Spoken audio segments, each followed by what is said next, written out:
आप देख रहे हैं news number 1 channel Malegaon.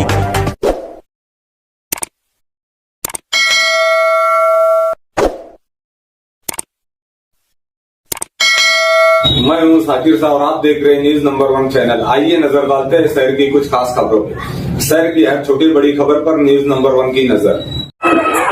Shiv Sena party की तरफ से सारे महाराष्ट्र में होने जो चर्चा ये प्रोग्राम हम कर रहे हैं और ये करने के पीछे की जो वजह है वो ये है कि आने वाले कम समय में यहाँ लोकसभा के चुनाव होने जा रहे हैं और हम सोचते हैं कि लोकसभा के साथ असेंबली के भी चुनाव उसके साथ ही होंगे, क्योंकि पिछले हफ्ते आज तक का वक्त सुप्रीम कोर्ट ने विधानसभा के अध्यक्ष को दिया था कि उन्होंने ये पार्टियों का जो फैसला है वो करने के लिए जो शेड्यूल बनाना है वो एक हफ्ते के अंदर बनाया जाए, लेकिन आज फिर उन्होंने वक्त लिया है। तो आज सुप्रीम कोर्ट ने कहा है कि 30 तारीख के पहले अगर विधानसभा का अध्यक्ष शेड्यूल देगा तो ठीक है, नहीं तो 30 तारीख को सुप्रीम कोर्ट खुद ही शेड्यूल दे देगी। और वो जो समय दिया है वो सिर्फ 2 महीने का है, यानी 30 दिसंबर से पहले महाराष्ट्र में सरकार गिरना तय है और इसलिए राष्ट्रपति शासन कुछ दिन चलेगा, लेकिन पार्लियामेंट के चुनाव के साथ या असेंबली का भी चुनाव होने जा रहा है। और ये चुनाव जो होने जा रहे हैं ये हमारे लिए बहुत ज्यादा जरूरी है, क्योंकि आपने देखा है कि हमारे पुश्तों ने, हमारे पुरखों ने इस हिंदुस्तान को आजाद करने में बहुत सारे बलिदान दिए हैं, बहुत सारे लोगों ने जेल भोगी है, बहुत सारे लोगों ने अपनी जान गंवाई है और कई लोगों की शहादत के बाद इस मुल्क की आजादी हमने हासिल की है, इस मुल्क में जमहूरियत हमने पाई है।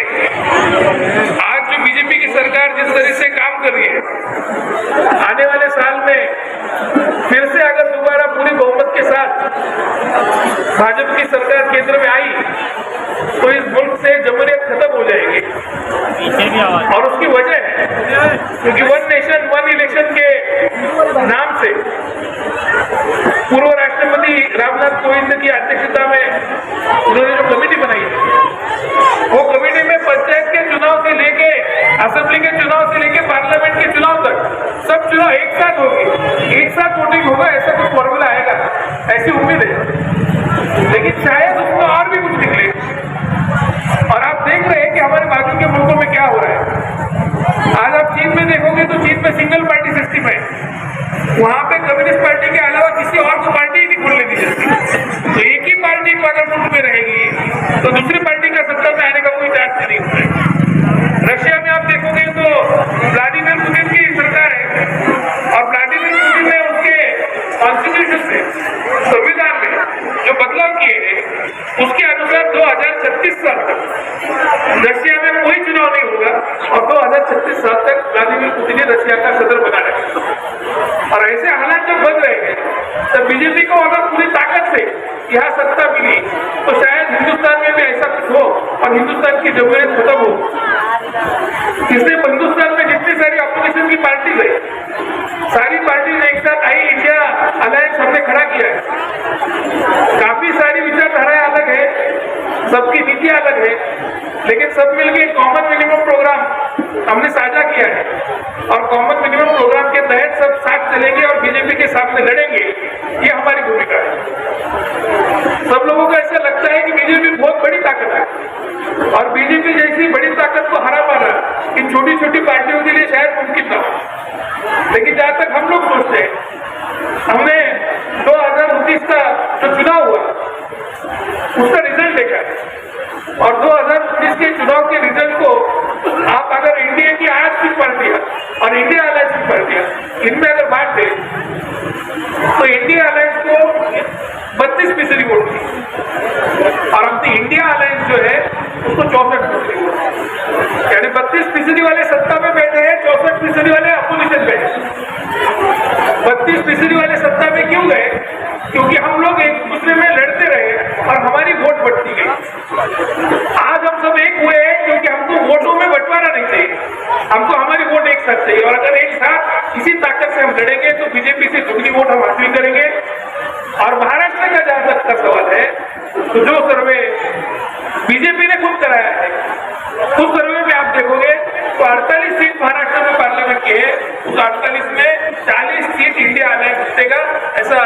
सर्वे में आ रहा है। तो इसलिए ये बहुत जरूरी है कि अगर हिंदुस्तान में आपको जमहूरियत चाहिए, आपको आपका वोट देने का हक चाहिए, आपको आपका अस्तित्व चाहिए, तो आपको इस बार वोट डालना पड़ेगा। मैं तो समझता हूं कि जो हमारे मुस्लिम भाइयों की वोट है वो तो सारे इंडिया अलायंस को मिलने वाले, उसमें कोई दो बात नहीं है।